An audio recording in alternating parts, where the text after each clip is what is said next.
स्वागत है आप सभी का डीडी न्यूज में। आपके साथ इस वक्त के समाचार लेकर हाजिर हूं मैं संध्या शर्मा। आइए बुलेटिन की शुरुआत करते हैं हेडलाइंस के साथ।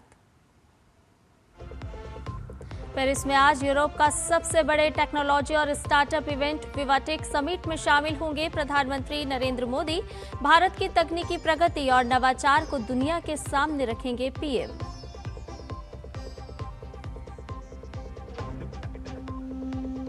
क्वेस्ट वर्ल्ड यूनिवर्सिटी रैंकिंग 2027 में आईआईटी दिल्ली का अब तक का सर्वश्रेष्ठ प्रदर्शन, 118वें रैंकिंग के साथ बना नंबर 1 भारतीय संस्थान। टीएमसी के बाद उद्धव ठाकरे की शिवसेना में खलबली, 6 सांसदों के बागी होने के बाद पार्टी ने आज दिल्ली में सांसदों की इमरजेंसी बैठक बुलाई, व्हिप भी जारी। कोलकाता में योग दिवस की तैयारियां तेज, स्वच्छता से स्वागत कार्यक्रम में बंगाल सरकार के मंत्रियों ने लिया हिस्सा। 21 जून को पीएम मोदी मुख्य समारोह में होंगे शामिल। जंग रोकने के लिए अमेरिका ईरान के बीच एमओयू पर साइन, ट्रंप और पेजेश्कियान ने शांति समझौते पर किए हस्ताक्षर, जल्द खुलेगा स्ट्रेट ऑफ हॉर्मुज। और फीफा विश्व कप में इंग्लैंड की क्रोएशिया पर 4-2 से धमाकेदार जीत, पुर्तगाल को कांगो ने 1-1 से ड्रॉ पर रोका, नहीं चला रोनाल्डो का जादू, वहीं घाना ने पनामा को दी मात। और अब सभी खबरें विस्तार के साथ। प्रधानमंत्री नरेंद्र मोदी द्विपक्षीय बातचीत को आगे बढ़ाने और यूरोप के सबसे बड़े टेक्नोलॉजी और स्टार्टअप इवेंट विवाटेक समिट में शामिल होने के लिए पेरिस पहुंचे हैं, जहां कल रात भारतीय समुदाय ने उनका गर्मजोशी के साथ स्वागत किया।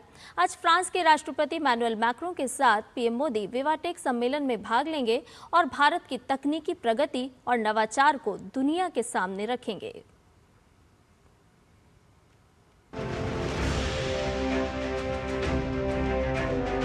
भारत और फ्रांस के रिश्ते नवाचार, प्रौद्योगिकी, रक्षा, अंतरिक्ष और इंडो पैसिफिक सहयोग में आगे बढ़ रहे हैं। प्रधानमंत्री मोदी की फ्रांस यात्रा के तीसरे और अंतिम चरण में बुधवार को इसी नवाचार और तकनीक की साझेदारी एक बार फिर देखने को मिलेगी। पेरिस में चल रहे टेक्नोलॉजी और स्टार्टअप सम्मेलन विवाटेक को प्रधानमंत्री मोदी संबोधित करेंगे। विवाटेक की बात की जाए तो इंडिया एआई पार्टनर बना इस बार, तो इंडिया रिप्रेजेंट कर रहा है एआई सेक्टर में, और हम देखेंगे कि बहुत ज़्यादा स्टार्टअप्स क्रिएट हो गए हैं काफ़ी डिफरेंट इंडस्ट्रीज के अंदर से। काफ़ी एक प्राउड मोमेंट है हम सभी के लिए। जो कोलैबोरेशंस हो रहे with European nations including France as well as Italy, Germany, जो भी टेक्नोलॉजिकल कोलैबोरेशंस हो रहे, इसके बारे में I am happy for that. VivaTech के मंच से भारत और यूरोप के बीच कृत्रिम बुद्धिमत्ता, क्वांटम तकनीक, सेमीकंडक्टर, डिजिटल पब्लिक इंफ्रास्ट्रक्चर और उभरती प्रौद्योगिकी में सहयोग को नई दिशा मिलेगी। प्रधानमंत्री मोदी मानते हैं कि भारतीय तकनीक दुनिया के हित में है। दुनिया ऐसी टेक्नोलॉजीज की ओर देख रही है जो ट्रस्टेड हो, जो इंक्लूसिव हो, जो ह्यूमन सेंट्रिक हो और जिसका लक्ष्य ग्लोबल गुड का हो। और ऐसे समय में भारत की प्रायोरिटी है technology for humanity, human centric innovation. साथियों, यही मंत्र हमारे डिजिटल रिवॉल्यूशन का केंद्र रहा है। यही भारत के डिजिटल पब्लिक इंफ्रास्ट्रक्चर का भी सार रहा है। हमारे एआई विजन का भी मूल तत्व है एआई फॉर ऑल, सर्वजन हिताय, सर्वजन सुखाय। पेरिस में प्रधानमंत्री मोदी भारतीय समुदाय के कार्यक्रम को भी संबोधित करेंगे। मोदी जी आते हैं, काफ़ी अच्छे ट्रीटी साइन होती है यूरोप के साथ, फ्रांस के साथ, और बहुत गर्व की बात है ये। हमको बहुत ही सीरियसली लेते हैं लोग। पहले क्या था, हाँ अब इंडिया से वो ठीक है, अब तो ओके ठीक है, एक बहुत बड़ा देश है, हमारा economy is also got lot stronger since is come, तो I feel proud of being Indian. प्रधानमंत्री मोदी की यह यात्रा सिर्फ एक राजनयिक कार्यक्रम भर नहीं है, बल्कि नवाचार, निवेश, प्रौद्योगिकी और जन जन से संपर्क के जरिए भारत फ्रांस संबंधों के अगले अध्याय को आकार देने वाला भी है। प्रधानमंत्री नरेंद्र मोदी अपने फ्रांस यात्रा के तीसरे चरण के तहत पहुंच रहे हैं फ्रांस की राजधानी पेरिस। पहले चरण में जहां नीस से भारत इनोवेट्स के तहत इनोवेट विद भारत का मंत्र दिया गया, तो वहीं G7 में ग्लोबल साउथ के मुद्दों को बुलंद आवाज दी गई। और अब वीवा टेक के मंच पर पेरिस में एक बार फिर यूरोप के टेक्नोलॉजी नेटवर्क के साथ जुड़ते हुए भारत के इनोवेशन की ताकत का ये मंत्र एक बार फिर प्रधानमंत्री साझा करेंगे और साथ ही यहाँ भारतीय समुदाय के साथ भी संवाद करेंगे। भारत फ्रांस के बढ़ते रिश्तों की एक बानगी प्रस्तुत कर रहा है प्रधानमंत्री नरेंद्र मोदी का ये फ्रांस दौरा। पेरिस से कैमरामैन राकेश कुमार के साथ ममता चोपड़ा, डीडी न्यूज। विवाटेक 2026 ये भारत की तकनीकी उड़ान है जो आज पेरिस में अपने रंग बिखेरेगी। भारत की तकनीक का लोहा इस समय पूरी दुनिया मान रही है। अब इस सम्मेलन में जब भारत की स्टार्टअप कंपनियां अपना जादू दिखाएंगी, तो भारत और फ्रांस के बीच AI, क्वांटम और सेमीकंडक्टर सहयोग बढ़ेगा। डिजिटल पब्लिक इंफ्रास्ट्रक्चर में साझेदारी भी मजबूत होगी। इसके साथ साथ उभरती तकनीकों में संयुक्त नवाचार को भी बढ़ावा मिलेगा। तो डिजिटल पब्लिक इंफ्रास्ट्रक्चर में साझेदारी और भी मजबूत होगी। वैश्विक मंच पर अगर हम भारत की बात करते हैं, तो साथ ही साथ उभरती तकनीकों में संयुक्त नवाचार को भी बढ़ावा मिलेगा। भारतीय स्टार्टअप और तकनीक को वैश्विक मंच मिलेगा विवाटेक 2026 के माध्यम से। अब ऐसे में आखिर पीएम मोदी का फोकस क्या है तकनीक को लेकर, वो भी समझते हैं। नवाचार और तकनीकी सहयोग पर जोर है भारत का, प्रधानमंत्री नरेंद्र मोदी का। इसके साथ साथ निवेश और व्यापार बढ़ाने पर भी जोर है, लेकिन तकनीक के साथ हम कैसे निवेश को बढ़ा सकते हैं, कैसे व्यापार को बढ़ा सकते हैं, इस पर खास तौर पर फोकस है। रक्षा और रणनीतिक साझेदारी को भी और बढ़ाना है। इसके साथ साथ लोगों के बीच संपर्क को मजबूत करना है। जब हम पीपल टू पीपल कनेक्ट की बात करते हैं, तो ये भी प्रधानमंत्री नरेंद्र मोदी के फोकस में साफ तौर पर नजर आता है। इसके साथ साथ आपको बताएं कि आर्टिफिशियल इंटेलिजेंस और रोबोटिक्स तेजी से उभरता हुआ एक ऐसा टेक्नोलॉजी कॉम्बिनेशन है जो दुनिया के काम करने और इंसानी गतिविधियों के तरीके को बदल सकता है। विवाटेक 2026 में भारतीय मूल के फ्रांसीसी AI और robotics tech leader doctor Amit Kumar Pandey से जानें कि आखिर कैसे भारत और फ्रांस AI और रोबोटिक्स के विलय में नेतृत्व कर सकते हैं। भारत और फ्रांस के बीच के इनोवेशन के संबंधों को आगे बढ़ाने में न केवल सरकारों का योगदान है, बल्कि जो भारतवंशी यहाँ रह रहे हैं वो भी इसमें आगे बढ़कर योगदान कर रहे हैं। हमारे साथ हैं अमित कुमार पांडे जी, जो एसोसिएट AI एंड रोबोटिक्स के प्रेसिडेंट हैं। लेकिन भारत और फ्रांस के बीच में AI और रोबोटिक्स को लेकर एक ऑर्गेनाइजेशन काम करती है जिसके आप प्रेसिडेंट भी हैं। जिस तरीके से अब बूस्ट मिल रहा है, आपने तो बहुत साल पहले जब पहले रोबोट बने थे वो भी इन्होंने बनाया था, सोफिया जिसको सिटीजनशिप मिली थी रोबोट को, वो भी इनकी ही कंपनी ने तैयार किया था, नेतृत्व आपका ही था। लेकिन ऐसे में अब जबकि इतना बूस्ट मिल रहा है इनोवेशन स्टार्टअप्स को, इसको आप कैसे देखते हैं? ये मतलब रोबोटिक्स और AI के लिए बहुत अच्छा समय चल रहा है और इन जनरल जो भी टेक्नोलॉजीज हैं उनके लिए बहुत अच्छा समय चल रहा है। और स्पेशली इंडिया और फ्रांस के बीच में जो इनोवेशन ईयर है 2026, उसमें हम लोग एक बड़ा इम्पैक्ट क्रिएट कर सकते हैं। आपने 20 साल पहले उस वक्त रोबोटिक्स में काम शुरू किया, रोबोट्स बनाए जब कोई बात नहीं ज्यादा होती थी इसकी। आज भारत में छोटे छोटे स्टार्टअप्स हैं जो इस दिशा में आगे काम कर रहे हैं। प्रधानमंत्री नरेंद्र मोदी के इस नेतृत्व को भी आप कैसे देखते हैं? उस समय ये एक सेक्टर था जिसमें लोग सवाल पूछते थे कि इसका क्या यूज होगा, क्या हम लोग इसका इम्पैक्ट क्रिएट कर सकते हैं, और वो सारा चीज चेंज हो रहा है क्योंकि विजन है हमारे पास, और उस विजन को कैसे एग्जीक्यूट किया जाए वो बहुत बड़ी चीज होती है। तो अभी जो हमारे पास नेतृत्व है उसके बेसिस पर हम लोगों के पास ना केवल विजन है लेकिन उसका एग्जीक्यूशन प्लान भी है और जो ग्राउंड लेवल पर रिफ्लेक्ट हो रहा है। प्रधानमंत्री जी ने मानवता के लिए AI की बात की है, सबके लिए AI हो, समावेशी हो AI, ये बात कर रहे हैं। इसके आधार पर और अपने अनुभव के आधार पर आप आज के स्टार्टअप्स को क्या मंत्र देना चाहेंगे? कोई भी स्टार्टअप्स जो AI में काम करना चाहता है उसको ये समझना बहुत जरूरी होगा कि हमारा एंड गोल क्या है, क्या प्रोडक्ट हम क्रिएट करना चाहते हैं और उस प्रोडक्ट का समाज से इंटीग्रेशन कैसे होगा, वो समाज में किस तरह का इफेक्ट ले, बहुत इंपॉर्टेंट है। और नहीं तो बस एक कुछ टूल बन जाएगा लेकिन उसका वो इम्पैक्ट नहीं आ पाएगा। बहुत बहुत धन्यवाद हमसे बात करने के लिए और स्टार्टअप्स को भी मंत्र देने के लिए। बहुत बहुत धन्यवाद पाले जी। तो जाहिर है कि बहुत सारे मंचों पर काम हो रहा है और बहुत सारे ऐसे भारतवंशी हैं जो भारत के स्टार्टअप्स के इस बूस्ट को देखकर वही नहीं बल्कि पूरा विश्व है जो आज अप्रिशिएट कर रहा है भारत की इस पहल को।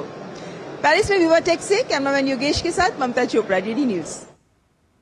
और पेरिस के विवाटेक में शामिल होने वाली भारत की सबसे युवा प्रतिभागी आन्या है, जो कि केवल 12 साल की हैं, जो कि अनस्टॉप स्टार्टअप के साथ पहुंची हैं। आन्या से बात की है हमारे संवाददाता ममता चोपड़ा ने। विवाटेक में इंडियन डेलीगेशन में सबसे यंगेस्ट पार्टिसिपेंट हैं आन्या, जो सिर्फ 12 वर्ष की हैं और यहाँ अनस्टॉप इसी स्टार्टअप के साथ आई हैं जो इनके फादर डेवलप कर रहे हैं। आन्या, क्या करता है अनस्टॉप? तो अनस्टॉप एआई टैलेंट और एंगेजमेंट और हायरिंग प्लेटफॉर्म है। 850 मिलियन प्लस प्रोफाइल्स इसमें जुड़े हुए हैं। जैसे अमेजोन वगैरह आजकल 10 मिनट में सामान घर पे भिजवा देती है, यही सेम काम अनस्टॉप हायरिंग के साथ कर रहा है। हमारे पास बहुत सारे एआई एजेंट्स हैं जो एक साथ मिलकर काम करते हैं। तो एक सारे कैंडिडेट्स को ढूंढता है, एक उन्हें कॉल करता है, एक उनसे इंटरव्यू लेता है और फिर एंड में कंपनी के पास अपना एक नया हायर आ जाता है और ह्यूमन बीइंग को कोई बोरिंग काम पार्ट नहीं करना पड़ता है। यानी कि जो जनरल कॉल्स की जाती है इत्यादि वो सब नहीं करनी पड़ती है। अंकित जी, इसके पीछे लॉजिक क्या है? कहा जाता है ना कि हायरिंग एक मैन टू मैन होना चाहिए, मशीन का क्या काम?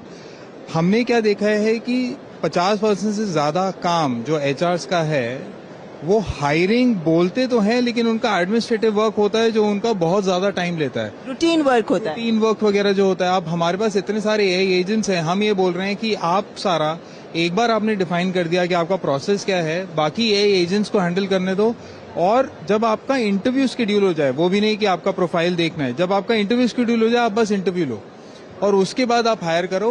तो हम ना उस चीज में चेंज करना चाहते हैं। जैसे पहले क्या होता था कि अमेजोन भी दिनों में डिलीवर करता था, अब वो क्विक कॉमर्स से 10 मिनट में हो गया। तो हमारी इंटेंशन यही है कि क्या हम 10 कैंडिडेट्स 10 किलोमीटर के अंदर जहां पे भी ओपनिंग है वो हम 30 मिनट में इंटरव्यू शेड्यूल करवा दें उनका। और अगर प्रोसेस कई दिन लग जाते हैं, हफ्ते लग जाते हैं, उस प्रोसेस को आप छोटा कर दें, टाइम की बचत हो सके। तो कई नए आइडियाज हैं जो यहाँ पर हमें विवाटेक में भारतीय स्टार्टअप्स की ओर से देखने को मिल रहे हैं। विवाटेक में कैमरामैन योगेश के साथ ममता चोपड़ा, डीडी न्यूज, पेरिस। तो अनस्टॉप का संदेश लेकर के पहुंची है 12 साल की ये युवा प्रतिभागी। आइए आगे बढ़ते हैं, आपको बता दें कि विवाटेक 2026 में दोनों देशों के महिला नेतृत्व वाले स्टार्टअप्स के 10-10 प्रतिनिधियों का एक समूह शामिल है जो एक दूसरे के देश की यात्रा करेंगे। देखिए इन महिलाओं से डीडी न्यूज की खास बातचीत। एक कार्यक्रम के तहत 10 महिला स्टार्टअप्स यहाँ लाए गए हैं और फ्रांस की भी 10 महिला स्टार्टअप्स नवंबर में जाएंगे इंडिया। तो जो यहाँ आई हुई है महिला स्टार्टअप्स, उनसे बात करते हैं। It's very important that women also get a platform to be able to understand how to enter the European markets, and the best place to land is France because this year is the India-French Year of Innovation. भी हमें इतना बड़ा market access मिल रहा है कि हम भारत में ही नहीं, भारत से पूरे दुनिया की तरफ अपनी टेक्नोलॉजी यूज करा पाए। हम मेडिकल टेक्नोलॉजी में हैं, हम ब्रेन मैपिंग करते हैं। Been working relentlessly to actually use this not only for a photo opportunity, not only as a gimmick, but also to really use it to have a real exchange, not only from France and India, but we intend to actually show that women on the world stage can do so much more. मैं एक India से मार्कटेक platform बनाने की कोशिश कर रही हूँ जो एक वर्ल्ड पे इम्पैक्ट करेगा, एंड मेरे लिए इससे अच्छा प्लेटफॉर्म नहीं हो सकता था to create that impact. I have got an exposure, मेरा गो टू मार्केट समझ में आ रहा है। I have got to understand कि मेरे को किस टाइप से अप्रोच करना है एंटायर सिचुएशन को। तो यहाँ आके पता चल रहा है कि दुनिया में क्या हो रहा है, पहले इनोवेशन क्या है, और साथ में हम महिलाओं को ये जो इग्नाइट प्लेटफॉर्म मिला है ये पहला कोहॉर्ट है महिलाओं के लिए, पर आगे जाके यही एक पाथ बनाएगा, एक रास्ता बनाएगा और महिलाओं के लिए फ्यूचर लीडर्स बनने के लिए। लेकिन स्टार्टअप के मंच से एक रिवोल्यूशन जो भारत में क्रिएट करने की प्रधानमंत्री ने कोशिश की है, ये उसी का एक उदाहरण है। पेरिस में विवाटेक से कैमरामैन योगेश के साथ ममता चोपड़ा, डीडी न्यूज। भारत ने बीते कुछ वर्षों में इनोवेशन के क्षेत्र में लगातार नई ऊंचाइयां छुई है। इस दौरान फ्रांस तकनीकी क्षेत्र में एक भरोसेमंद साझेदार के रूप में सामने आया है। इसी के चलते दोनों देश 2026 को भारत फ्रांस इनोवेशन वर्ष के रूप में मना रहे हैं। आखिर कैसे हैं भारत और फ्रांस के तकनीकी सहयोग, खास रिपोर्ट के जरिए देखिए।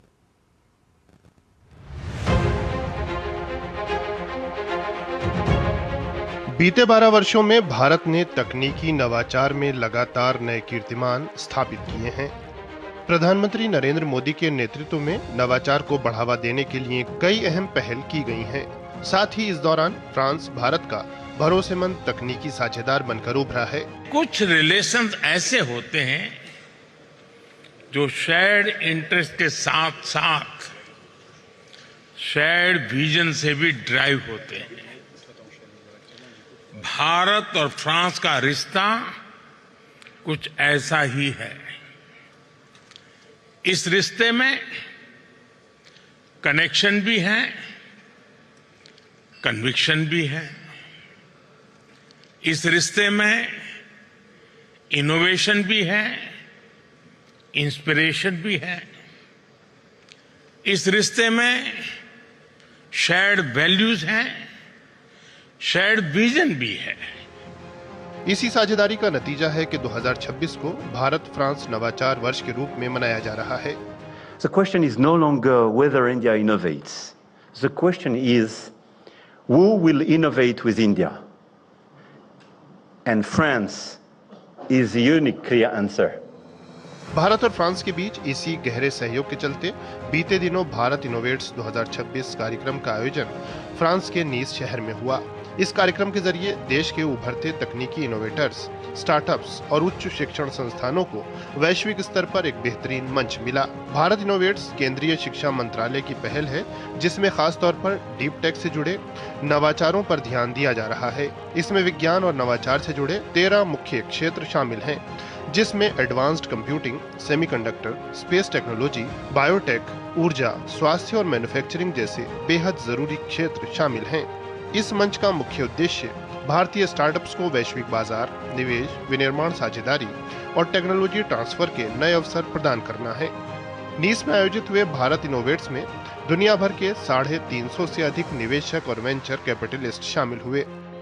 इस दौरान प्रधानमंत्री मोदी ने भी विभिन्न निवेशकों और इनोवेटर्स से मुलाकात की। भारत के इन्हीं प्रयासों का नतीजा है कि कार्यक्रम में हिस्सा लेने वाले स्टार्टअप्स और इनोवेटर्स को $25 करोड़ से अधिक की फंडिंग के कमिटमेंट्स मिले हैं। इस दौरान यहां आए इनोवेटर्स के साथ 1350 से अधिक बिजनेस मीटिंग्स हुई। वहीं 500 से ज्यादा फ्रांसीसी निवेशकों ने भारतीय इनोवेटर्स के साथ बातचीत की। कार्यक्रम में 30 से ज्यादा रणनीतिक साझेदारियों और समझौतों पर हस्ताक्षर हुए। इसके अलावा 50 से अधिक फ्रांसीसी और यूरोपीय यूनिवर्सिटीज, इंक्यूबेटर्स और रिसर्च संस्थानों ने भारतीय संस्थानों और स्टार्टअप्स के साथ जुड़कर काम किया। इसके अलावा बीते कई वर्षों से भारत और फ्रांस लगातार रक्षा, तकनीक, स्वच्छ ऊर्जा और अंतरिक्ष समेत विभिन्न क्षेत्रों में नवाचार को लेकर साथ मिलकर काम कर रहे हैं। वहीं पेरिस में यूरोप के सबसे बड़े टेक्नोलॉजी और स्टार्टअप सम्मेलन विवाटेक 2026 का आयोजन हो रहा है। इस वर्ष के आयोजन में भारत को एआई कंट्री पार्टनर का विशेष दर्जा दिया गया है। इससे साफ है कि वैश्विक एआई नीति निर्माण में भारत को एक प्रभावशाली आवाज के रूप में देखा जाता है। साथ ही विवाटेक 2026 में भारतीय पवेलियन इस बार के सबसे बड़े पवेलियनों में से एक होगा। वैश्विक मंचों पर नवाचार को लेकर इस तरह का समन्वय लगातार नई ऊंचाइयां छू रहा है। साथ ही ये भारत फ्रांस साझेदारी का सटीक उदाहरण है। Bureau report, DD news. और एक बड़ी खबर से आपको रूबरू कराते हैं। ये खबर आ रही है पश्चिम बंगाल से। जी हां, बंगाल से आ रही है ये बड़ी खबर, जहां आपको बता दें कि ऋतुव्रत बंदोपाध्याय ही रहेंगे नेता विपक्ष। ये फैसला आया है स्पीकर रविंद्र नाथ बसु के निर्णय पर हाईकोर्ट की मुहर लगती हुई नजर आई है। पश्चिम बंगाल से ये बड़ी खबर आ रही है।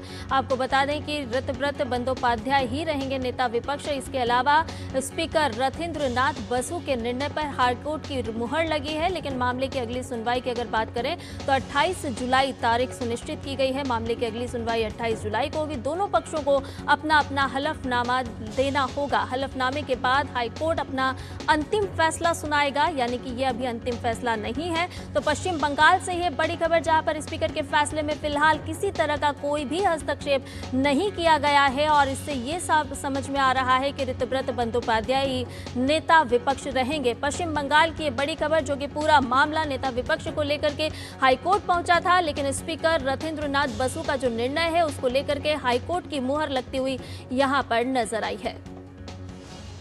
तो स्पीकर के निर्णय पर हाईकोर्ट ने अपनी मुहर लगाई है। मामले की अगली सुनवाई 28 जुलाई को होगी। दोनों पक्षों को अपना अपना हलफनामा दाखिल करना होगा, यानी कि दोनों पक्षों को हलफनामा दाखिल करने के लिए भी हाईकोर्ट की तरफ से कहा गया है, निर्देश दिए गए हैं।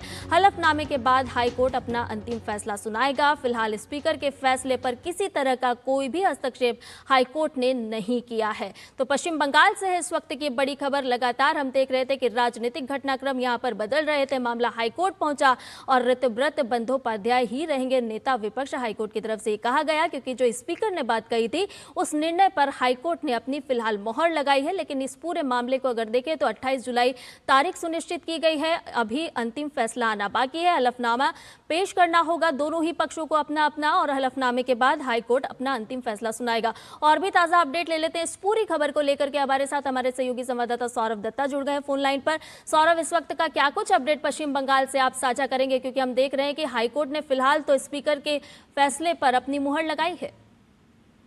संध्या, देखिए, आज ही बंगाल का बजट का जो सेशन है, बजट सेशन शुरू हो रहा है असेंबली में। तो असेंबली में जब बजट सेशन शुरू हुआ था तब सबकी नजर हाईकोर्ट पे थी, क्योंकि नेता विपक्ष को लेकर कलकत्ता हाईकोर्ट क्या राय देता है इसको लेकर सभी की नजर थी। लेकिन आज के बाद यह स्पष्ट हो गया है कि अभी के लिए नेता विपक्ष ऋतुव्रत बंदोपाध्याय रहेंगे। आगे जब दोनों पक्ष अपना एफिडेविट देंगे तो अंतिम राय में हाईकोर्ट क्या सुनवाई करती है उससे बाकी बात पता चलेगा। लेकिन अभी के लिए ऋतुव्रत बंदोपाध्याय नेता विपक्ष है, तो ये ऋतुव्रत बंदोपाध्याय को एक तरफ से राहत भी है और दूसरी तरफ जो बागी खेमा है उनका ये कहना है कि वो सही थे। इस बात से कहीं ना कहीं जाके उनके जो स्टैंड है उन स्टैंड को भी हाईकोर्ट की राय से ये मान्यता मिलती है। लेकिन तृणमूल का कहना है कि अभी पूरा अंतिम राय नहीं आया है, अभी ये इंटरिम एक राय है, तो इंटरिम राय को देखकर कुछ टिप्पणी करना ठीक नहीं होगा। लेकिन ये बात तय है कि जब आज से बजट सेशन शुरू हुआ है बंगाल में, तो उस बजट सेशन चलते हुए ऋतुव्रत बंदोपाध्याय ही नेता विपक्ष के तहत इस सेशन में नजर आएंगे। चलिए, यानी कि सौरभ, ये माना जाए कि हाईकोर्ट की तरफ से अभी ये तात्कालिक व्यवस्था दी गई है। आगे 28 जुलाई जो तारीख सुनिश्चित की गई है, देखना होगा कि हाईकोर्ट का अंतिम फैसला क्या कुछ आता है। फिलहाल के लिए आपका बहुत बहुत धन्यवाद सौरभ। और बुलेटिन में फिलहाल रुकने एक छोटे से ब्रेक के लिए जल्द हाजिर होंगे।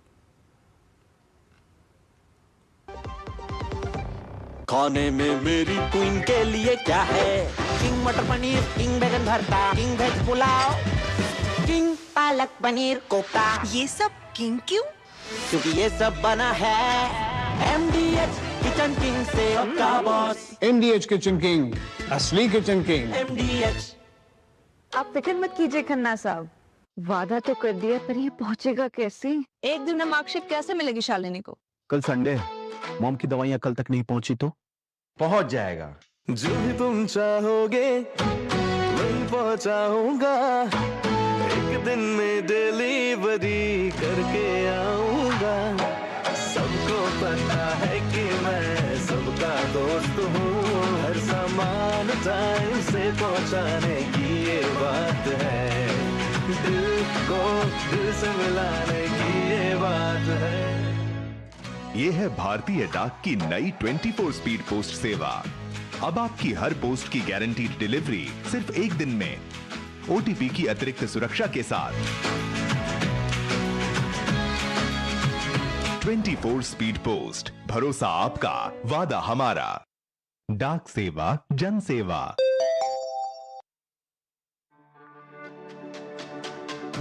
मेरी पसंद, मेरी पसंद, मेरी पसंद, मेरी पसंद, हमारी पसंद, हम सबकी पसंद। मजबूत देश का मजबूत सरिया हो गया स्टील। के बाद समाचार में आपका एक बार फिर से स्वागत है। आइए अब बात करते हैं G7 की बैठक की, क्योंकि आपको ये समझाने की कोशिश करते हैं कि आखिर G7 की बैठक में भारत ने ग्लोबल साउथ की आवाज को किस तरह से बुलंद किया है। प्रधानमंत्री नरेंद्र मोदी ने यहाँ साफ साफ कहा कि ग्लोबल साउथ को अब सहायता नहीं बल्कि बराबर की भागीदारी चाहिए। प्रधानमंत्री नरेंद्र मोदी ने जो कुछ कहा है उसके बाद क्या कुछ सामने निकल करके आया है, ये समझते हैं। दरअसल प्रधानमंत्री नरेंद्र मोदी ने G7 मंच पर स्पष्ट किया कि ग्लोबल साउथ को केवल सहायता नहीं बल्कि वैश्विक विकास में समान भागीदार बनाया जाना चाहिए। इसके अलावा हम इम्पैक्ट प्रस्ताव की जब बात कर रहे हैं तो G7 पूंजी, इसके साथ भारतीय तकनीक, साथी प्रतिभा और ग्लोबल साउथ के स्वामित्व को मिलाकर व्यापार और कनेक्टिविटी बढ़ाई जाए, इस बात पर जोर दिया गया। साथ ही साथ युवा कौशल पर खास तौर पर फोकस हो, ये भी बात कही गई। विकसित देशों की जरूरतों के बीच तालमेल बैठाना बहुत जरूरी है। तो G7 समिट के दौरान भारत की तरफ से ग्लोबल साउथ की आवाज को एक बार फिर से बुलंद किया गया है। अफ्रीकी देशों की स्थायी सदस्यता का औपचारिक समर्थन भी यहाँ पर होता हुआ नजर आया। उप सहारा अफ्रीका की हिस्सेदारी मजबूत करने पर यहाँ पर जोर दिया गया। साझेदारी पर जोर किस तरह से दिया है G7 समिट के दौरान भारत ने, ये आपको ग्राफिक के जरिए समझा रहे हैं। इम्पैक्ट प्रस्ताव की बात यहां पर हुई है और इसके साथ साथ ग्लोबल स्किल्स पार्टनरशिप पर भी जोर दिया गया। यानी कि विकसित देशों की जब हम बात कर रहे हैं तो विकसित देशों में घटती युवा आबादी और ग्लोबल साउथ के देशों में मौजूदा युवा कौशल के बीच संतुलन बनाने के लिए एक साझेदारी का सुझाव यहां पर दिया गया।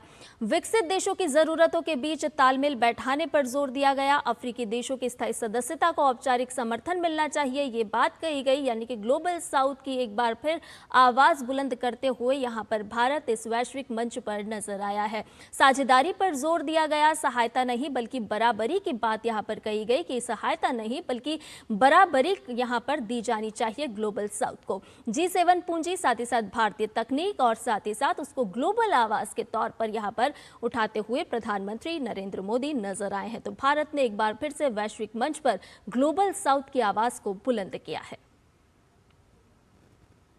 आपको बता दें कि रेल मंत्री अश्विनी वैष्णव ने बुधवार को पुणे में रेलवे विकास परियोजनाओं और यात्री सुविधाओं की समीक्षा की। उन्होंने पुणे रेलवे स्टेशन से पुणे साईनगर शिरडी रेलवे सेवा को हरी झंडी दिखाकर रवाना किया, जिससे श्रद्धालुओं और यात्रियों को बड़ी सुविधा मिलेगी और क्षेत्रीय पर्यटन को बढ़ावा मिलेगा। मंत्री अश्विनी वैष्णव ने पुणे रेलवे स्टेशन पर चल रहे विकास कार्यों का निरीक्षण किया और पुणे, खड़की, शिवाजीनगर, हड़पसर और फुरसुंगी स्टेशनों के चरणबद्ध विकास की जानकारी भी दी। उन्होंने बताया कि हड़पसर स्टेशन का आधुनिकीकरण, शिवाजी नगर में प्लेटफॉर्म विस्तार और कोच मेंटेनेंस सुविधाओं का विकास किया जा रहा है। केंद्रीय मंत्री ने यह भी कहा कि पुणे के आलंदी क्षेत्र में 9 प्लेटफॉर्म वाला मेगा कोच टर्मिनल विकसित किया जाएगा, जबकि पुणे स्टेशन पर 12 प्लेटफॉर्म बनाए जाएंगे। उन्होंने बताया कि महाराष्ट्र में रेलवे विकास के लिए 23,900 करोड़ रुपए आवंटित किए गए हैं और 132 स्टेशनों का पुनर्विकास भी किया जा रहा है, जिनमें 19 पूरे भी हो चुके हैं। उन्होंने आगे बताया कि केंद्र सरकार आधुनिक, सुरक्षित और यात्री केंद्रित रेलवे नेटवर्क के लिए प्रतिबद्ध है और इसी दिशा में लगातार काम को आगे बढ़ा रही है। इसके बाद वो हड़पसर स्टेशन पहुंचे, जहां उन्होंने आधुनिकीकरण कार्यों की समीक्षा की और अधिकारियों के साथ बैठक कर प्रगति का जायजा भी लिया। पुणे नासिक, पुणे से अहिल्यानगर, अहिल्यानगर से शिरडी, शिरडी से नासिक, काफ़ी सारा उसका एरिया सैंक्शन भी हो गया है, काम भी चालू हो गया है। तो उसमें अपने को बहुत अच्छा जल्दी से उसका बेनिफिट मिलेगा। नासिक से शिरडी साईनगर में डबल लाइन 160 kmph की स्पीड से, फिर शिरडी से अहिल्यानगर और अहिल्यानगर से पुणे, तो जो जितना टाइम सीधे आने में लगता करीब करीब उतना ही टाइम इस अलाइनमेंट में भी लगेगा और बहुत कम खर्चे में हो जाएगा। उसमें करीब करीब 35,000 करोड़ या कुछ ऐसा अमाउंट आता और ये काम उससे 1/3 कॉस्ट में कंप्लीट हो जाए। भारत को इलेक्ट्रॉनिक्स विनिर्माण के क्षेत्र में वैश्विक केंद्र बनाने की दिशा में एक और महत्वपूर्ण कदम उठाया गया है। केंद्रीय मंत्री अश्विनी वैष्णव ने बुधवार को महाराष्ट्र के मुख्यमंत्री देवेंद्र फडणवीस के साथ पुणे में जयबिल की नई एडवांस मैन्युफैक्चरिंग फैसिलिटी का उद्घाटन किया। यह अत्याधुनिक संयंत्र एआई डेटा सेंटर के लिए इलेक्ट्रॉनिक कंपोनेंट्स का निर्माण करेगा। इस अवसर पर मंत्री अश्विनी वैष्णव ने कहा कि एआई डेटा सेंटर आज वैश्विक विकास का प्रमुख इंजन बन चुके हैं और ऐसे बड़े इलेक्ट्रॉनिक कंपोनेंट्स का निर्माण भारत में होना प्रधानमंत्री नरेंद्र मोदी के मेक इन इंडिया विजन का महत्वपूर्ण हिस्सा है। उन्होंने आगे कहा कि पुणे स्थित ये प्लांट दुनिया भर में निर्यात करने की क्षमता रखता है। जेबिल यहाँ पर पुणे में डेटा सेंटर के कंपोनेंट्स की मैन्युफैक्चरिंग करेंगे। प्लांट बहुत ही मॉडर्न, एडवांस्ड, एक हाई टेक प्लांट है और बहुत अच्छी इसकी कैपेसिटी है। भारत की रिक्वायरमेंट प्लस दुनिया भर में एक्सपोर्ट करने की क्षमता इस प्लांट में है। आज इलेक्ट्रॉनिक्स मैन्युफैक्चरिंग भारत से एक्सपोर्टेड गुड्स में थर्ड लार्जेस्ट कैटेगरी बन के स्थापित हुआ है। क्यूएस वर्ल्ड यूनिवर्सिटी रैंकिंग 2027 में आईआईटी दिल्ली ने अब तक का सर्वश्रेष्ठ प्रदर्शन किया है। 118वें वैश्विक रैंक के साथ अब नंबर 1 भारतीय संस्थान बन गई है आईआईटी दिल्ली। पिछले साल के मुकाबले आईआईटी दिल्ली ने अपनी रैंकिंग में 5 पायदान का सुधार किया है और संस्थान क्यूएस रैंकिंग में सर्वश्रेष्ठ भारतीय संस्थान बना हुआ है। रैंकिंग में 52 भारतीय संस्थान शामिल हुए हैं। आईआईटी दिल्ली के अलावा आईआईटी बॉम्बे और आईआईटी मद्रास शीर्ष 200 में शामिल भारतीय संस्थान हैं। रैंकिंग में आईआईटी बॉम्बे 134वें पायदान पर जबकि आईआईटी मद्रास 170वें पायदान पर है। रैंकिंग में शामिल अन्य भारतीय संस्थानों में आईआईटी खड़गपुर 205वें, आईआईटी कानपुर और Indian institute of science Bengaluru संयुक्त रूप से 221वें, दिल्ली विश्वविद्यालय 322वें। तो ये रैंकिंग हम आपको बता रहे हैं। आईआईटी खड़गपुर 205वें स्थान पर, आईआईटी कानपुर और आईआईएससी 221वें स्थान पर, यानी कि भारत का दबदबा लगातार कायम है। दिल्ली विश्वविद्यालय 322वें स्थान पर है। ये क्यूएस वर्ल्ड यूनिवर्सिटी रैंकिंग है। आईआईटी रुड़की 335वें स्थान पर, आईआईटी गुवाहाटी 349वें स्थान पर है।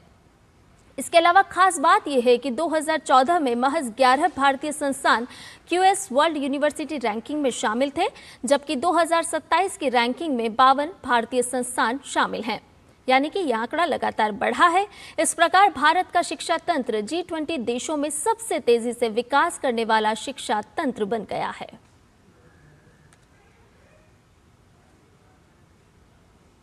फिलहाल रुकने एक छोटे से ब्रेक के लिए, जल्द हाजिर होंगे।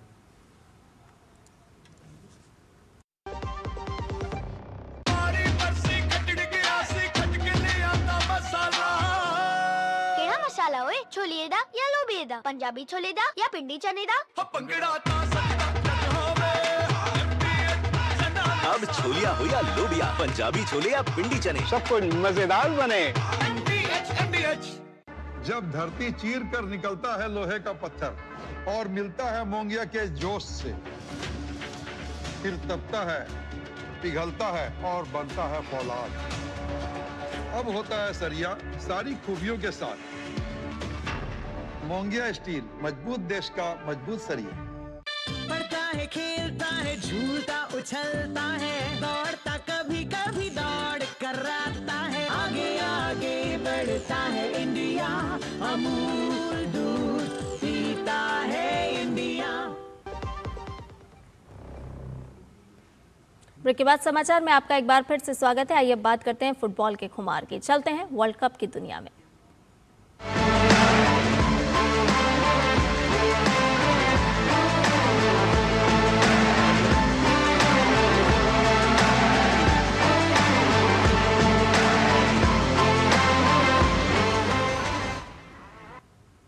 फीफा विश्व कप के ग्रुप एल मुकाबले में इंग्लैंड ने क्रोएशिया को 4-2 से हराकर शानदार जीत दर्ज की। डलास स्टेडियम में खेले गए इस रोमांचक मैच में हैरी केन ने 2 गोल किए, जबकि जूड बेलिंघम और मार्कस रैशफोर्ड ने एक गोल दागा। क्रोएशिया की ओर से मार्टिन बातुरिना और पीटर मूसा ने गोल किए, लेकिन टीम को हार से नहीं बचा पाए। इंग्लैंड ने मैच की शुरुआत आक्रामक अंदाज में की थी और 12वें मिनट में कप्तान हैरी केन ने पेनल्टी को गोल में बदलकर टीम को 1-0 की बढ़त दिला दी। वहीं शुरुआती बढ़त के बाद इंग्लैंड ने खेल पर नियंत्रण बनाए रखा और लगातार क्रोएशियाई डिफेंस पर दबाव भी बनाया। इस जीत के साथ इंग्लैंड ने ग्रुप एल में महत्वपूर्ण 3 अंक हासिल कर लिए। इधर पुर्तगाल और कांगो के बीच खेला गया मुकाबला रोमांचक अंदाज में 1-1 की बराबरी पर समाप्त हुआ। ह्यूस्टन स्टेडियम में खेले गए इस मुकाबले में पुर्तगाल ने शुरुआती बढ़त जरूर हासिल की, लेकिन कांगो ने शानदार वापसी करते हुए मैच ड्रॉ करा लिया। पुर्तगाल के कप्तान क्रिस्टियानो रोनाल्डो पूरे मैच में गोल करने में नाकाम रहे। मुकाबले की शुरुआत से ही पुर्तगाल ने आक्रामक खेल दिखाया। टीम को 6 मिनट में ही सफलता मिल गई, जब जोआओ नेवेस ने शानदार हेडर के जरिए गेंद को नेट में पहुंचाते हुए पुर्तगाल को 1-0 की बढ़त दिला दी।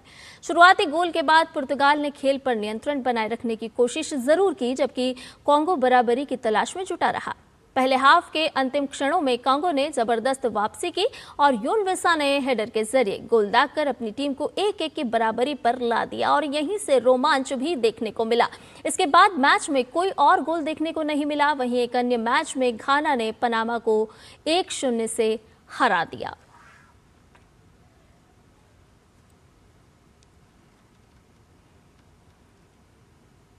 और ताज़ा अपडेट ले लेते हैं। हमारे सहयोगी संवाददाता गौरव कुमार हमारे साथ जुड़ गए हैं। गौरव, सबसे पहले तो आज के मैच की बात करते हैं कि आज कौन कौन सी टीमें मैदान पर उतरती हुई नजर आएंगी और प्रशंसकों का उत्साह बढ़ाती हुई नजर आएंगी।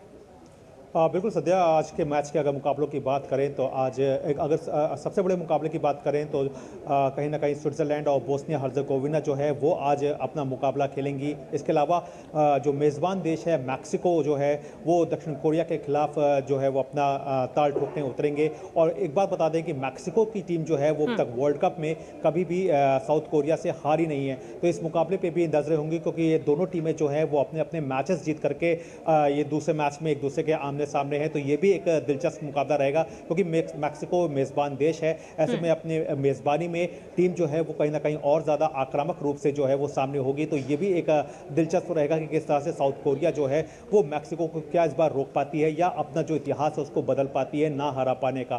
तो ये मुकाबला रहेगा। इसके अलावा अगर बात करें तो चेक रिपब्लिक और साउथ कोरिया की जो टीमें हैं वो भी आज आमने सामने देखने को मिलेंगी। तो ये तो आज के मुकाबले की बात हो गई। लेकिन हाँ, जिस तरह से ये पूरा वर्ल्ड कप आगे बढ़ रहा है और जिस तरह से हमने देखा कि 11 जून से क्योंकि वर्ल्ड कप की शुरुआत हुई और उसके बाद से बड़े नामों की जो धूम है वो निकल करके सामने देखने को मिल रही है। तो जाहिर तौर पर आगे आने वाला जो समय है वो भी और ज्यादा रोमांच जो है वो पैदा करेगा और कहीं ना कहीं जो निगाहें रहेंगी वो बड़े खिलाड़ियों के प्रदर्शन को टटोलती और देखती हुई नजर आएंगी। बिल्कुल गौरव, बड़े खिलाड़ियों का आपने यहाँ पर जिक्र किया है, तो अगर हम बीते कल की बात करें या फिर उसके पहले की मैच की बात करें तो मेसी का मैजिक तो साफ तौर पर यहाँ पर देखने को मिला, क्योंकि वो रिकॉर्ड के नजदीक पहुंचे। लेकिन यहाँ पर रोनाल्डो के प्रदर्शन को किस तरह से देख पा रहे हैं?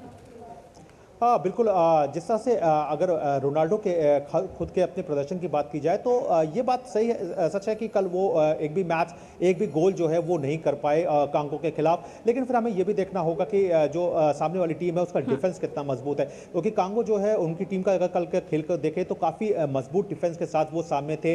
इसके साथ ही ऐसा नहीं है कि रोनाल्डो जो है वो पूरे मैच में एक बिल्कुल ऑफ कलर रहे हों। उन्होंने कई बार मौके बनाए, दूसरे हाफ में उनके पास कई बार मौके भी थे और उन्होंने असिस्ट करने में भी अपना एक अच्छा योगदान दिया। तो कुल मिलाकर कह सकते हैं कि एक मोराल के साथ पोर्चुगल की टीम जो है वो नजर आई, क्योंकि टीम का जो अटैकिंग खेल था वो भी देखने को मिला और पहले हाफ में ही और शुरुआती मिनटों में ही पहले हाफ के पोर्चुगल की ओर से गोल भी देखने को मिला और 75% जो था जो गेंद पर नियंत्रण है वो भी कहीं ना कहीं देखने को मिला।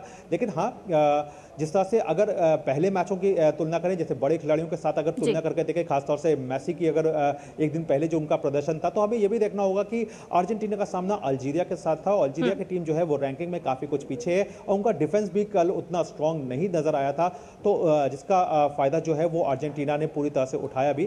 तो ये शुरुआत है और यहाँ से किसी खिलाड़ी पर दबाव है या बड़े खिलाड़ी को ये कहना कि दबाव पे है या वो अपने खेल के हिसाब से अपना प्रदर्शन जो है वो नहीं कर पाए। शायद बहुत जल्दबाजी होगी, क्योंकि क्रिस्टियानो रोनाल्डो अपना छठा वर्ल्ड कप खेल रहे हैं, तो ऐसा नहीं लगता कि उन पे इस तरह का कोई दबाव जो है वो होगा। ये जरूर होगा कि उनको अपने प्रदर्शन से इस बार अपनी टीम को जो है वो कहीं ना कहीं वर्ल्ड कप का जीतने का जो उनका खुद का सपना है कि वो जिता पाए, तो उसको कैंपेन को मजबूती के साथ सामने रखने के लिए उन्हें ये देखना होगा कि जब वो अगली बार उज्बेकिस्तान के खिलाफ जब मुकाबला होगा तो वो अपनी तमाम जो भी कमियां रही हों, जो भी टीम की जो कमियां रही हों, उसको दूर करते हुए एक बड़ी जीत जो है वो उज्बेकिस्तान के खिलाफ हासिल करें। बिल्कुल गौरव, अनुभवी खिलाड़ी है रोनाल्डो, और देखिए खेल की खासियत ही यही होती है कि अगर आप किसी भी मैच में हार जाते हैं तो वो हार आपको बहुत कुछ सिखाती है और आपको दुरुस्त भी बनाती है, ताकि आप उन कमियों को दूर करें और उसके बाद आप डबल फॉर्म के साथ अपने प्रशंसकों के सामने उतरें। जी बिल्कुल, हार भी बहुत कुछ सिखा जाती है, लेकिन यहाँ पे मुकाबला क्योंकि ड्रॉ हुआ है और यहाँ पे हमने देखा है कि किस तरह से कांगो का एक जो बेहतर डिफेंस है वो भी निकल करके सामने आया है। तो जो पिछले मैचेस हैं, जो लगातार अब जितने भी मैचेस बढ़ते जाएंगे, क्योंकि इससे पहले ही रोनाल्डो जो है वो अपनी बात साफ कह चुके हैं कि वो हर एक मैच पर, क्योंकि हर एक टीम का अपना अलग खेल होता है, अपनी अलग रणनीति होती है, तो वो मैच दर मैच अपनी रणनीति टीम के साथ बनाते जा रहे हैं। अब अगला मुकाबला जब उनका उज्बेकिस्तान के खिलाफ होगा तो टीम की उसको देखना होगा कि कहाँ पर जो अटैकिंग रही पोर्चुगल की, उसमें कहाँ कुछ कमी रह गई, या अगर जैसे कि खास तौर से ड्रिबलिंग की जो समस्या थी वो कहीं ना कहीं नजर देखने को मिली, कि कमी देखने को मिली कि रोनाल्डो जो है वो उतने अच्छे से ड्रिबलिंग जो है वो नहीं कर पाए। तो और फिर जब उन्हें एक मौका मिला, जब उन्हें असिस्ट किया गया गोल के लिए, वहां पे उनसे एक मौका जो है वो मिस हुआ। तो शायद ये सब जो कमियां होती हैं इनको वो दूर करने की वो कोशिश भी करेंगे, लेकिन कुल मिलाकर कह सकते हैं कि कल का जो मैच था पोर्चुगल ने अपनी स्ट्रेंथ के हिसाब से खेला, और क्योंकि शुरुआती मैच है, पहला मैच अपना खेल रहे हैं, तो एक अलग तरीके का प्रेशर, कुछ भी कह लीजिए, जो वर्ल्ड कप होता है जब आप क्लब खेलते हैं तो एक अलग बात होती है, लेकिन जब वर्ल्ड कप में आप अपनी कंट्री को रिप्रेजेंट कर रहे हैं और वर्ल्ड कप खेल रहे हैं तो उसका एक अलग प्रेशर निकल करके सामने आता है। लेकिन उसको बखूबी तरीके से ये टीम जो है वो जानती होगी कि किस तरह से उसको अपने कैंपेन को जो है वो आगे बढ़ाना है, क्योंकि ये ग्रुप स्टेज जो है वो काफ़ी इंपॉर्टेंट होगा और यहाँ पे एक एक अंक की जो अहमियत है वो काफ़ी ज़्यादा आगे चल करके काउंट करेगी। बहुत धन्यवाद गौरव, तमाम जानकारी हमसे साझा करने के लिए।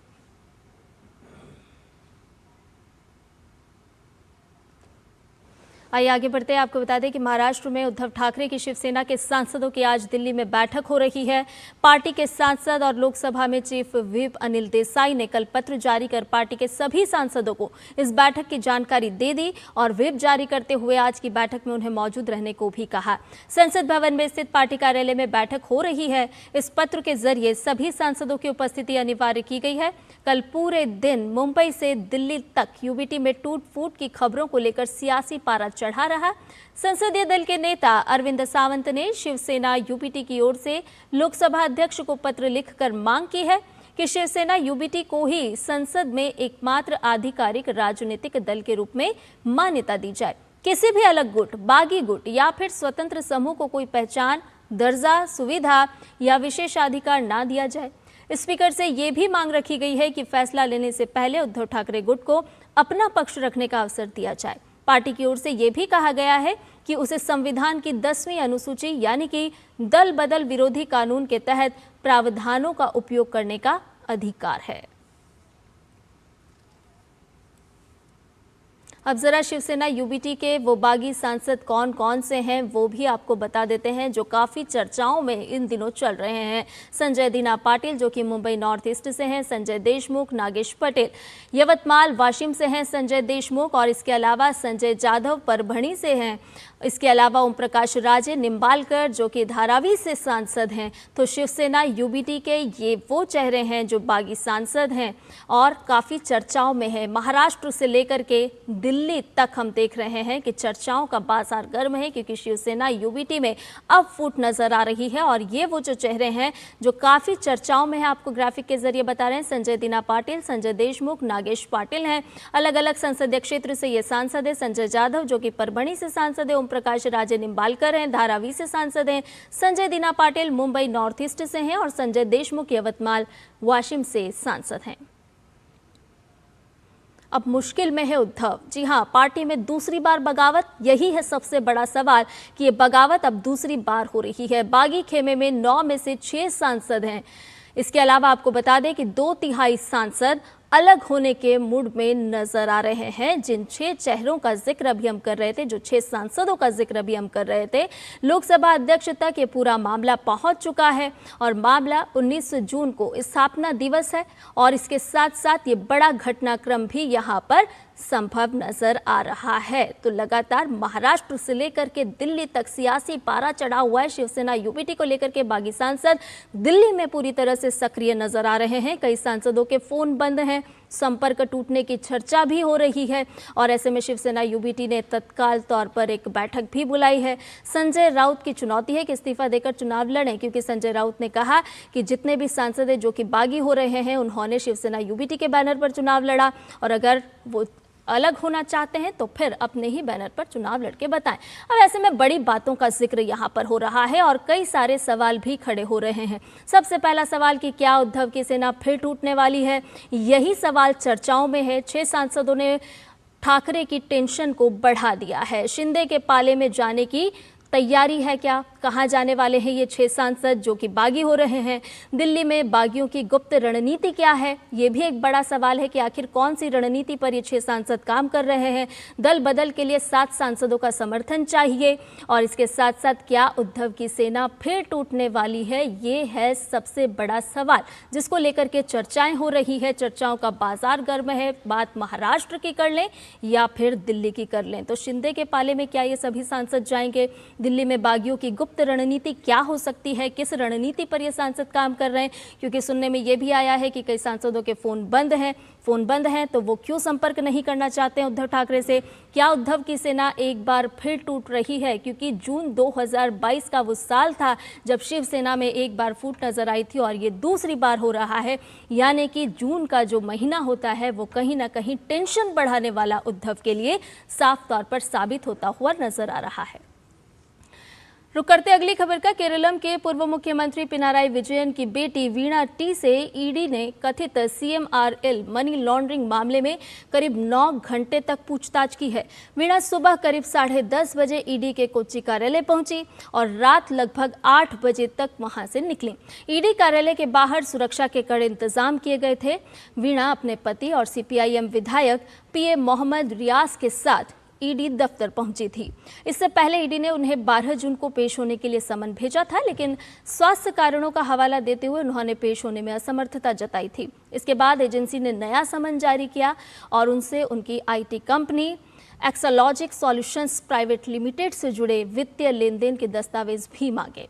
ईडी की जांच के मुताबिक Cochin minerals and rutile limited ने वीणा की कंपनी एक्सोलॉजिक को करीब 2.78 करोड़ रुपए का भुगतान किया, जबकि बदले में कोई सेवा नहीं ली गई। इसके अलावा CMRL के प्रबंध निदेशक शशिधरन कार्था द्वारा संचालित empower India capital investments private limited ने एक्सोलॉजिक को 50 लाख रुपए का ऋण भी दिया था। ईडी का आरोप है कि कंपनी समय पर यह ऋण भी नहीं चुका सकी। एजेंसी का यह भी कहना है कि इन वित्तीय लेन देन के जरिए वीणा और CMRL प्रबंधन ने कथित तौर पर अपराध से अर्जित आय तैयार की। खबरों में बढ़ते आगे। अमेरिका के राष्ट्रपति डोनाल्ड ट्रंप और ईरान के राष्ट्रपति मसूद पेजेश्कियान के बीच 14 सूत्रीय शांति समझौता हुआ है। समझौते में वर्चुअल रूप से हस्ताक्षर किए गए हैं। इस समझौते के तहत हॉर्मुज को फिर से सुरक्षित और खुला रखने पर सहमति बनी है। साथ ही ईरान के परमाणु कार्यक्रम को लेकर अंतिम समझौते पर 60 दिनों के भीतर बातचीत शुरू करने का निर्णय भी लिया गया है। इस दौरान प्रतिबंधों को चरणबद्ध तरीके से हटाने पर भी चर्चा होगी। अमेरिका की ओर से नौसैनिक नाकाबंदी और कुछ प्रतिबंध हटाने की प्रक्रिया शुरू करने की बात कही गई है। बदले में ईरान ने वाणिज्यिक जहाजों को हॉर्मुज से सुरक्षित गुजरने की सुविधा देने पर सहमति जताई है। ईरान ने यह भी दोहराया कि वो परमाणु हथियार नहीं बनाएगा। समझौते में अंतर्राष्ट्रीय परमाणु ऊर्जा एजेंसी की देखरेख में ईरान के समृद्ध यूरेनियम भंडार के भविष्य पर चर्चा का भी प्रावधान है। लेबनान समेत सैन्य अभियानों की तत्काल समाप्ति पर भी सहमति बनी है।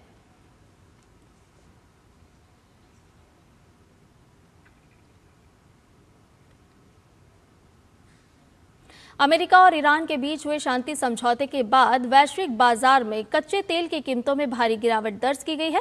इस डील के सकारात्मक असर के चलते अंतर्राष्ट्रीय मानक माने जाने वाले ब्रेंट क्रूड की कीमत में 1.4% की कमी आई है।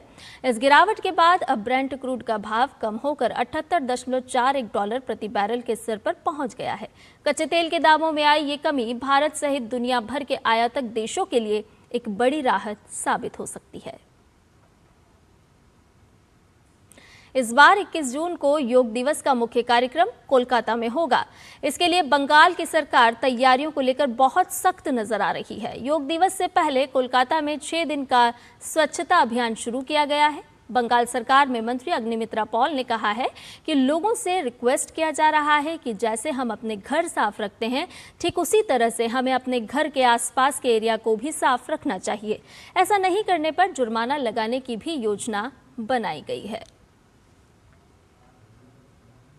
माननीय प्रधानमंत्री नरेंद्र मोदी जी पश्चिम बंगाल आ रहे और 20 तारीख को तारकेश्वर में पश्चिम बंगाल दिवस को मनाएंगे और 21 तारीख रेड रोड में अंतर्जातिक इंटरनेशनल योगा डे होगा। इसके लिए हम लोग एक 6 दिन का इंटेंस एक स्वच्छता अभियान हम लोग लिए हैं। स्वच्छता से स्वागत, ये हम लोग टैगलाइन दिए हैं। गुजरात के जामनगर में अंतर्राष्ट्रीय योग दिवस से पहले एक विशेष प्री योग कार्यक्रम आयोजित किया गया। इसमें गुजरात सरकार में मंत्री रिवाबा जडेजा ने भाग लिया। गुजरात सरकार में मंत्री रिवाबा जडेजा ने कहा कि 21 जून को अंतर्राष्ट्रीय योग दिवस प्रधानमंत्री नरेंद्र मोदी की चेतना से पूरे विश्व में मनाया जाएगा और इसी तर्ज पर उससे पहले आज 12 जिलों में अलग अलग थीम के साथ योग दिवस मनाया जा रहा है। पीएम मोदी के 12 साल के विकास, विश्वास और जन कल्याण के कार्यों का जिक्र करते हुए उन्होंने प्रधानमंत्री का धन्यवाद किया। 12 साल विकास, विश्वास और जन कल्याण के माध्यम से आदरणीय प्रधानमंत्री श्री नरेंद्र भाई मोदी जी ने जो राष्ट्रीय कीर्तिमान अंकित किया है, सर्वप्रथम तो मैं इनको पूरे हृदय से धन्यवाद करना चाहूंगी। और साथ ही साथ 21 जून यानी कि अंतर्राष्ट्रीय योग दिवस जो हमारे आदरणीय प्रधानमंत्री श्री की चेतना से पूरे विश्व में कहीं मनाया जाने वाला है, तो उसकी पूर्व संध्या में आज गुजरात राज्य योग बोर्ड एवं जिला प्रशासन तंत्र के माध्यम से 12 जिलों में अलग अलग थीम के साथ योग दिवस मनाया जा रहा है, जिसमें जामनगर जिले की थीम एक योग दिन पूरे सैनिकों के साथ। तो इस थीम के आधार के ऊपर डिफेंस सर्विसेज की हमारी जो 3 विंग्स हैं, एयरफोर्स, नेवी और आर्मी, साथ ही साथ पुलिस डिपार्टमेंट के जितने भी हमारे जवान हैं, उन सभी जवानों के साथ आज हमने योग किया। योग की कई विधाओं में से एक है क्रिया योग। ये एक ऐसा योग जिसके बारे में कहा जाता है कि इसका नियमित अभ्यास से किसी भी व्यक्ति की मानसिक और आध्यात्मिक विकास की गति कई गुना बढ़ जाती है। देखिए ये खास रिपोर्ट।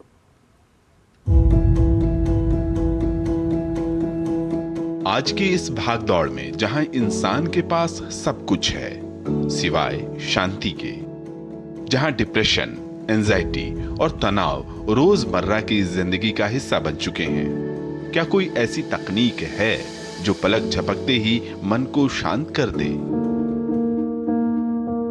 एक ऐसी ही प्राचीन विद्या जिसे सिर्फ धर्म नहीं बल्कि आत्मा का शुद्ध विज्ञान कहा गया है। जी हां, हम बात कर रहे हैं क्रिया योग की। योग की वैसे तो कई पद्धतियां जो हमारे शरीर को स्वस्थ रखती हैं, लेकिन योग जगत में एक ऐसी गुप्त और रहस्यमयी विद्या भी है जो शरीर के पार जाकर सीधे मनुष्य की चेतना को बदल देती है। महान संत परमहंस योगानंद जी की कालजयी पुस्तक एक योगी की आत्मकथा ने जिस तकनीक से पूरी दुनिया को परिचित कराया, उसे क्रिया योग कहते हैं। ये जो क्रिया योग विज्ञान है, ये एक संपूर्ण मार्ग कहा है इसके जो प्रतिपादक हैं परमहंस योगानंद जी ने, क्योंकि ये जो मार्ग है ये एक केवल आस्था पर निर्भर नहीं है, ये वैज्ञानिक तथ्यों पर आधारित है। और इस मार्ग के अनुसरण से, बल्कि मैं तो कहूँगा कि इस विज्ञान के अनुसरण से हम शारीरिक, मानसिक और आध्यात्मिक प्रगति और स्वस्थता प्राप्त करते हैं। क्रिया योग कोई नया आविष्कार नहीं, इसका वर्णन हजारों साल पहले महर्षि पतंजलि के योग सूत्र और भगवान कृष्ण द्वारा भगवत गीता में किया गया था। क्रिया योग आखिर काम कैसे करता है, इसके पीछे एक गहरा विज्ञान है। सामान्य योग जहां शारीरिक आसनों पर टिकता है, वहीं क्रिया योग सीधे मनुष्य के प्राण यानी जीवन ऊर्जा पर काम करता है। योगी योगानंद के अनुसार क्रिया योग का एक छोटा सा अभ्यास मनुष्य के 1 साल के प्राकृतिक मानसिक विकास के बराबर होता है। आज के समय क्रिया योग केवल साधु संतों के लिए नहीं, इसे गृहस्थ और कामकाजी लोग भी आसानी से अपना रहे हैं। यह बिना किसी दवा के तनाव को मिटाता है, एकाग्रता को कई गुना बढ़ाता है और इंसान के भीतर छिपी इंट्यूशन यानी पूर्वाभास की शक्ति को जगाता है। गिरीश मिश्र, डीडी न्यूज। समाचार में फिलहाल के लिए इतना ही। मुझे दीजिए इजाजत। नमस्कार।